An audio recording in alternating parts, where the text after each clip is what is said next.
నమస్కారం. తాడేపల్లిగూడలో 3 రోజుల పాటు జరిగిన ఉమ్మడి ఉభయ గోదావరి జిల్లాల వేద పరీక్షలు మంగళవారంతో ముగిశాయి. పట్టణంలోని ఏలూరు రోడ్డులో గల శంకరమఠం ఆధ్వర్యం వహించింది. పూర్వపు, తూర్పు, పశ్చిమ గోదావరి జిల్లాల నుంచి వివిధ వేద పాఠశాలకు చెందిన సుమారు 400 మంది విద్యార్థులు హాజరయ్యారు. శంకరమఠంలో వేంచేసి ఉన్న శ్రీ ఉమాచంద్రమౌళేశ్వర స్వామి, శ్రీ సర్వమంగళ అమ్మవారి దేవస్థానం ముముక్షు భవనంలో మహాద్వైభవంగా వేద పరీక్షలు పూర్తయ్యాయి. పరీక్షాధికారులు గొల్లపల్లి హర్ష, ఉపాధ్యాయుల బాబ్జీ విద్యార్థులను పరీక్షించారు. ఈ సందర్భంగా పాలకులు వాస్తవ్యులు బ్రహ్మశ్రీ వలివేటి శ్రీహరి శర్మని సువర్ణ సింహ తలాటంతో సత్కరించారు. వందలాది మందితో నిర్వహించిన వేద స్వస్తి ప్రత్యేకతను సంతరించుకుంది. చతుర్వేద సభ జరిగింది. ఈ కార్యక్రమంలో అనేక మంది భక్తులు పాల్గొన్నారు.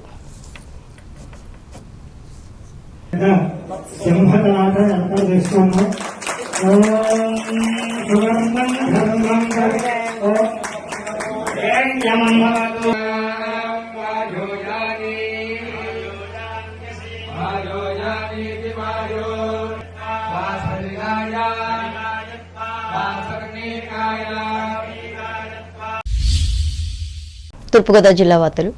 పండించిన ప్రతి ధాన్యం గింజను కొనుగోలు చేస్తామని రైతులు ఆందోళన చెందవలసిన అవసరం లేదని రాష్ట్ర పర్యాటక సాంస్కృతిక సినిమాటోగ్రఫీ శాఖ మంత్రి కొందరు దుర్గేష్ తెలిపారు.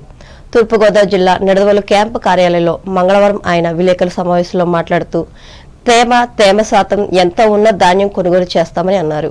ఇప్పటి వరకు నిడదవోలు మండలంలో 43,229, ఉండ్రాజవరం 23,223, పెరవలి 21,234 మెట్రిక్ టన్నుల ధాన్యం సేకరించామని అన్నారు. తాను వియత్నాం పర్యటనలో ఉన్నప్పటికీ సబ్ కలెక్టర్ జేసీ, వ్యవసాయ శాఖ ఏడీ, ఎంఆర్ఓలతో మాట్లాడి ఎప్పటికప్పుడు ధాన్యం కొనుగోలుకు సంబంధించిన చర్యలు తీసుకుంటున్నారని చెప్పారు. అలాగే ఈ నెల 9వ తేదీన నియోజకవర్గ స్థాయిలో జాబ్ మేళా నిర్వహిస్తున్నామని అన్నారు. నియోజకవర్గ స్థాయిలో మత్స్య సంపదను వృద్ధి చేసేందుకు పటిష్ట చర్యలు తీసుకుంటున్నామని పేర్కొన్నారు. తేమ పెరిగింది, తేమ శాతం ముందుగా తీసుకోలేమో అనే నిర్మాణం కూడా ఒకరికి అక్కర్లేదు. ఎంత తేమ శాతం ఉన్నప్పటికీ కూడా దాన్ని తప్పనిసరిగా తీసుకుంటూ 15 ఉంటే దాన్ని మించితే తీసుకోకూడదు, కానీ మించినా తీసుకోమన్నట్టుగా మనం ఇక్కడ ఒక రకమైనటువంటి ఆదేశం ఇవ్వడం జరిగింది.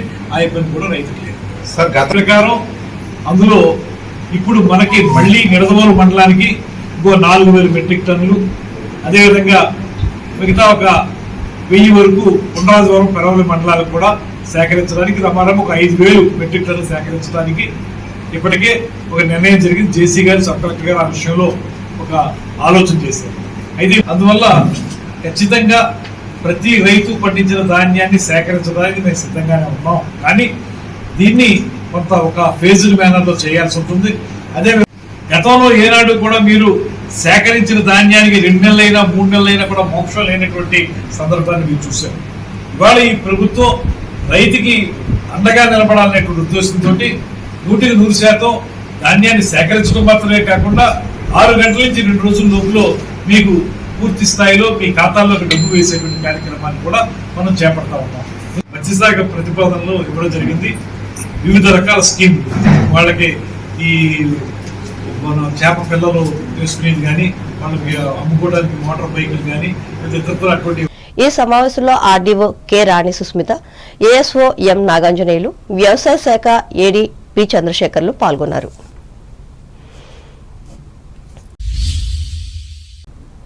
గతంలో కంటే ఈ రబీ సీజన్లో అధికంగా ధాన్యం కొనుగోలు చేశామని, అయితే రికార్డుల నిర్వహణ విషయంలో అధికారులు, సిబ్బంది పనితీరు లోపభూయిష్టంగా ఉందని జిల్లా కలెక్టర్ పి ప్రశాంతి పేర్కొన్నారు.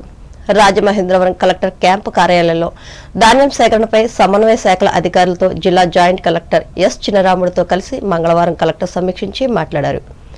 ఈ క్రాఫ్ట్ బుకింగ్ ఆధారంగా ధాన్యం కొనుగోలు చేస్తున్నారో లేదో క్షుణ్ణంగా సంబంధిత అధికారులు తనిఖీలు చేయాలని ఆదేశించారు. అలాగే షెడ్యూల్ అనుసరించి కోతలు, రైతు సేవా కేంద్రాలకు తరలింపు, అక్కడి నుంచి మిల్లులకు పట్టే సమయపాలనపై పర్యవేక్షణ ఉండాలని అన్నారు. ఈ సమావేశంలో ఇన్ఛార్జి జిల్లా పౌర సరఫరాల అధికారి ఎం ప్రేమ్ కుమార్, జిల్లా వ్యవసాయ అధికారి ఎస్ మాధవరావు, జిల్లా సహకార శాఖ అధికారి ఎం జనార్దన్ రెడ్డి, జిల్లా రవాణా అధికారి ఆర్ సురేష్లు పాల్గొన్నారు. అంబేద్కర్ కోనసీమ జిల్లా వార్తలు. అంబేద్కర్ కోనసీమ జిల్లాలో ధాన్యం కొనుగోలు లక్ష్యాన్ని 3 లక్షల మెట్రిక్ టన్నులకు పెంచామని ఈ జిల్లా జాయింట్ కలెక్టర్ టి నిశాంతి మంగళవారం తెలిపారు.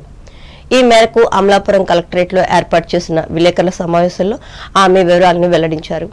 గతంలో ప్రభుత్వం ఇచ్చిన 2 లక్షల మెట్రిక్ టన్నుల టార్గెట్ కు అదనంగా మరో 1 లక్ష మెట్రిక్ టన్నులు ధాన్యం రైతు సేవా కేంద్రాల ద్వారా కొనుగోలు చేసేందుకు ప్రభుత్వం అనుమతిచ్చిందని చెప్పారు.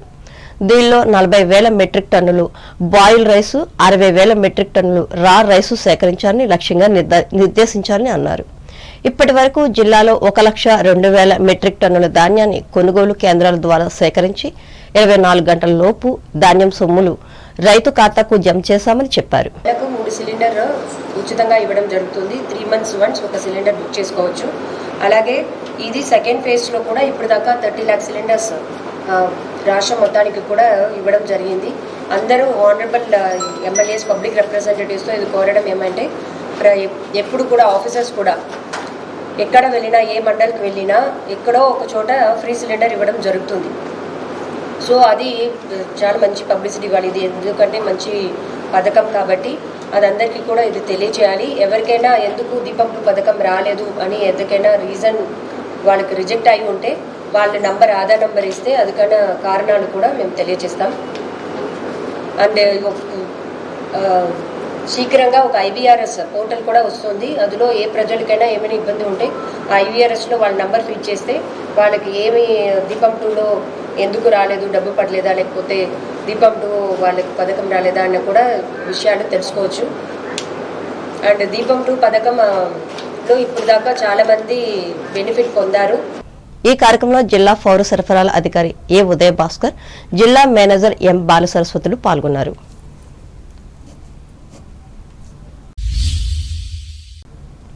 అంబాజీపేట మండలం గంగలకుర్రులో అకాల వర్షానికి తడిసిన ధాన్యాన్ని పి గన్నవరం నియోజకవర్గ వైఎస్ఆర్ కాంగ్రెస్ పార్టీ శ్రేణులు మంగళవారం పరిశీలించారు. ఈ నియోజకవర్గ పార్టీ పరిశీలకులు గన్నవరపు శ్రీనివాసరావు ఆధ్వర్యంలో ఇక్కడ కల్లాలో ఆరబెట్టిన ధాన్యాన్ని చేలలో మునిగిన వరి పనులను పరిశీలించారు. అనంతరం గన్నవరపు మాట్లాడుతూ అకాల వర్షాలకు తడిసిన ధాన్యాన్ని ప్రభుత్వం వెంటనే కొనుగోలు చేయాలని కోరారు. నియోజకవర్గంలో 6 లక్షల మెట్రిక్ టన్నుల ధాన్యాన్ని పండించారని చెప్పారు. తమ ప్రభుత్వంలో రైతు భరోసా కేంద్రాల ద్వారా కల్లాల వద్దకే వెళ్లి ధాన్యం కొనుగోలు చేశామని అన్నారు. అలాగే రైతుల బాధలను ప్రభుత్వ అధికారుల దృష్టికి తీసుకెళ్లేందుకు అంబేద్కర్ కోనసీమ జిల్లా వైసీపీ అధ్యక్షులు చిల్ల జగ్గిరెడ్డి ఆధ్వర్యంలో అమలాపురం కలెక్టరేట్ వద్ద బుధవారం రిలే నిరాహార దీక్షలు చేపడతామని అన్నారు.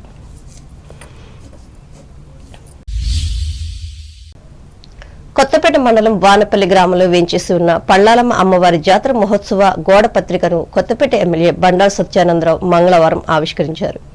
ఈ నెల 11వ తేదీన చిన్న జాగారం, 12వ తేదీన పెద్ద జాగారం, 13వ తేదీన తీర్థం జరుగునని, అలాగే ఈ నెల 13వ తేదీ నుండి వచ్చే నెల 13వ తేదీ వరకు నెల రోజులు తీర్థం జరుగుతుందని ఆలయ అధికారులు అన్నారు. వచ్చే భక్తులకు అన్ని సౌకర్యాలు కల్పించాలని ఎమ్మెల్యే సత్యానందరావు ఆలయ సిబ్బందికి సూచించారు.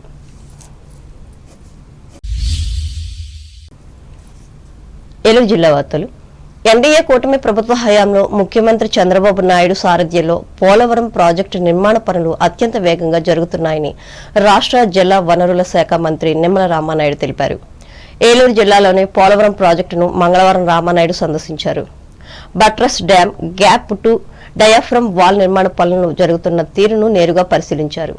ఈ సందర్భంగా రామానాయుడు మీడియాతో మాట్లాడుతూ అధికారులకు వచ్చిన వారం రోజుల్లోనే పోలవరం ప్రాజెక్టు పనులను నేరుగా ముఖ్యమంత్రి చంద్రబాబు నాయుడు పరిశీలించడం జరిగిందని అన్నారు. ప్రాజెక్టు నిర్మాణం పట్ల తమ ప్రభుత్వానికి చిత్తశుద్ది ఉందనడానికి ఇదొక నిదర్శనమని అన్నారు. ప్రాజెక్టును పలు బృందాలుగా పరిశీలిస్తున్నాయని అన్నారు.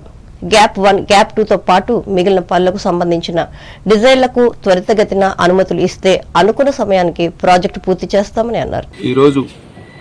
మీ అందరి ఆశీర్వాదంతో వచ్చినటువంటి తెలుగుదేశం, జనసేన, బీజేపీ, ఎన్డీఏ ప్రభుత్వ కూటమి నారా చంద్రబాబు నాయుడు గారి సారథ్యంలో ఈ పోలవరానికి అత్యంత ప్రాధాన్యత.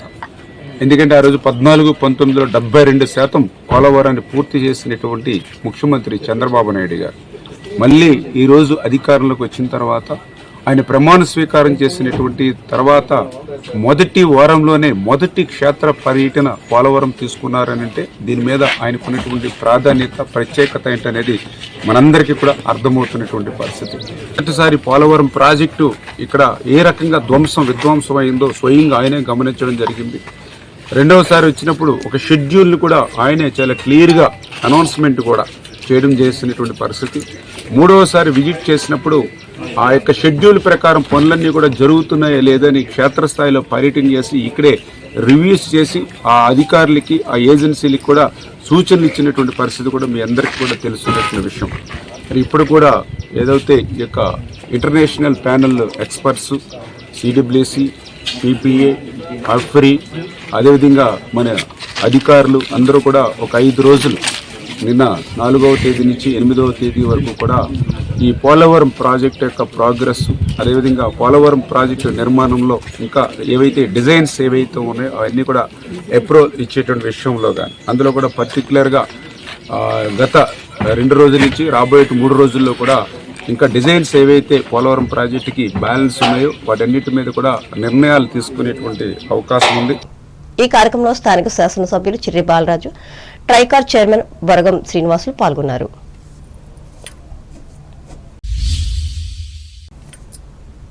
ఏలూరు జిల్లా కొయ్యలగూడెం గ్రామంలో ఫైర్ స్టేషన్ నిర్మాణానికి రాబోయే 10 రోజుల్లో శంకుస్థాపన చేస్తామని పోలవరం శాసనసభ్యులు చిర్రి బాలరాజు హామీ ఇచ్చారు. స్థానికంగా అగ్ని ప్రమాదానికి గురైన సుధీర్ కుమార్ నివాసాన్ని కూటమి శ్రేణులతో కలిసి మంగళవారం ఆయన పరిశీలించారు. ప్రమాదం జరిగిన తీరును బాధితుల వద్ద అడిగి తెలుసుకున్నారు. ఈ సందర్భంగా బాలరాజు మాట్లాడుతూ ఏసీ నుంచి మంటలు రావడం వల్ల అగ్ని ప్రమాదం జరిగిందని అన్నారు. దీనిపై ఇప్పటికే అధికారులు వివరాలు సేకరించి నివేదిక రూపొందించారని అన్నారు. ఈ కుటుంబాన్ని ఆదుకునే విధంగా ప్రభుత్వం తరపున, పార్టీ తరపున చర్యలు తీసుకుంటున్నామని చెప్పారు. ఈ ఆస్తి నష్టం కూడా చాలా భారీగా జరిగిందని అంచనా వేస్తున్నాం. అలాగే నిన్న డిపార్ట్మెంట్ కూడా వచ్చి సర్వే చేసింది. తప్పకుండా ఏదైతే వీరు నష్టపోయినటువంటి దానికి ప్రభుత్వం తరఫున సాయం చేసే విధంగా మేము మాట్లాడడం జరుగుతుంది. అలాగే ఇలాంటి సర్క్యూట్ జరిగిన తర్వాత ఏదైతే ఫైర్ సంబంధించి అందుబాటులో లేకపోవడం వల్ల ఇలా జరిగింది. మేము ఏదైతే ఇక్కడ కొయ్యలగూడెం మండలానికి ఫైర్ స్టేషన్ తీసుకొస్తామని హామీ ఇచ్చాము. ఆ హామీని నెరవేర్చే విధంగా వారం 10 రోజుల్లో తప్పకుండా ఈ శంకుస్థాపన చేసి కొయ్యలగూడెంలో ఇలాంటి సంఘటనలు జరగకోకుండా ముందస్తు జాగ్రత్తగా మేము ఈ ఫైర్ స్టేషన్ని ఇమీడియట్లీగా తీసుకురావాలన్న మార్నింగే మినిస్టర్ గారితో మాట్లాడడం జరిగింది. తప్పకుండా హామీ ఇస్తున్నాం. 10 రోజుల్లో ఖచ్చితంగా మేము దీనికి శంకుస్థాపన చేసే విధంగా, అలాగే ఈరోజు నష్టపోయినటువంటి గాంధీ గారి కుటుంబానికి మా వంతుకు మేము తప్పకుండా సహాయ సహకారాలు అందిస్తాం. ఈ కార్యక్రమంలో కూటమి పార్టీల నాయకులు కరాట ముమ్మ మహేశ్వర, గడ్డమణుగు రవికుమార్లు పాల్గొన్నారు.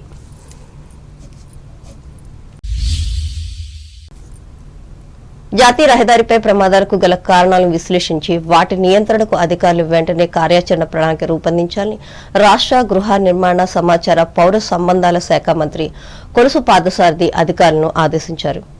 ఏలూరు కలెక్టరేట్లో మంగళవారం జరిగిన జిల్లా రహదారి భద్రతా కమిటీ సమావేశంలో ఆయన ముఖ్య అతిథిగా పాల్గొన్నారు. అనంతరం పార్థసారథి మీడియాతో మాట్లాడుతూ జాతీయ రహదారులపై ప్రమాదాల కారణంగా ఎంతో మంది ప్రాణాలు కోల్పోతున్నారని, ఇది చాలా బాధాకరమని అన్నారు.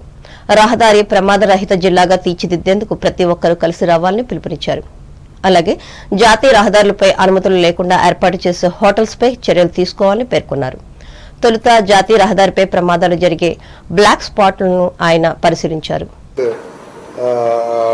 ఉండటం మూలంగా దానికి సంబంధించిన సమస్యల గురించి చాలా విపులంగా చర్చించడం జరిగింది. దాంట్లో ముఖ్యంగా ఏమిటంటే రోడ్డు పక్కన ఉన్న హోటల్స్ ఏదైతే ఉన్నాయో వాళ్ళు నామ్స్ పాటించుకోకుండా వాళ్ళ ఇష్టారీతిన వాళ్ళ హోటల్ భవనాలు నిర్మించడం మూలంగా అక్కడ పార్కింగ్ కానివ్వండి, ఒక సెక్యూరిటీ పర్సనల్ కానివ్వండి, వీళ్ళందరూ లేకపోవడం మూలంగా కూడా చాలా ఇబ్బందులు జరుగుతున్నాయని చెప్పేసి సమావేశం దృష్టికి రావడం జరిగింది. దాని మీదట కలెక్టర్ గారు, ఎస్పీ గారు, నేషనల్ హైవే అథారిటీస్ వీళ్ళందరూ కలిసి ఎవరైనా సరే ఏదైనా సరే ఒక డాబా కానీ, ఒక హోటల్ కానీ, లేకపోతే ఒక షాప్ కానీ పెట్టాలంటే దానికి కొన్ని రూల్స్ అండ్ రెగ్యులేషన్స్ ఫార్ములేట్ చేసి దానికి లోబడి మాత్రమే నిర్మించాలి. ఒకవేళ వాళ్ళు రూల్స్ని అతిక్రమించినట్లయితే నేషనల్ హైవే వాళ్ళు తప్పకుండా చర్యలు తీసుకోవాలని చెప్పేసి ఈ సమావేశం నిర్ణయించిందని చెప్పేసి కూడా ఈ సందర్భంగా తెలియజేస్తున్నాం.